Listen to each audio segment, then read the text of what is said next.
সকালে তুমি অফিসে চলে গেলা, আমাকে একবার ডাকলেও না, হঠাৎ না বলেই চলে গেলা। একটা জরুরি কাজ পড়ে গেছিল তো চলে গেছি।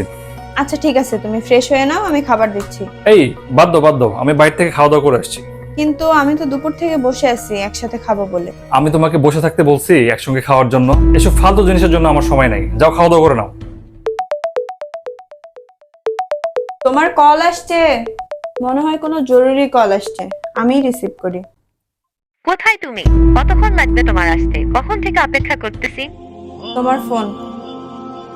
যখন কারো উপর থেকে মানুষের মন উঠে যায়, তখন তার কথা বলার ধরনই পাল্টে যায়।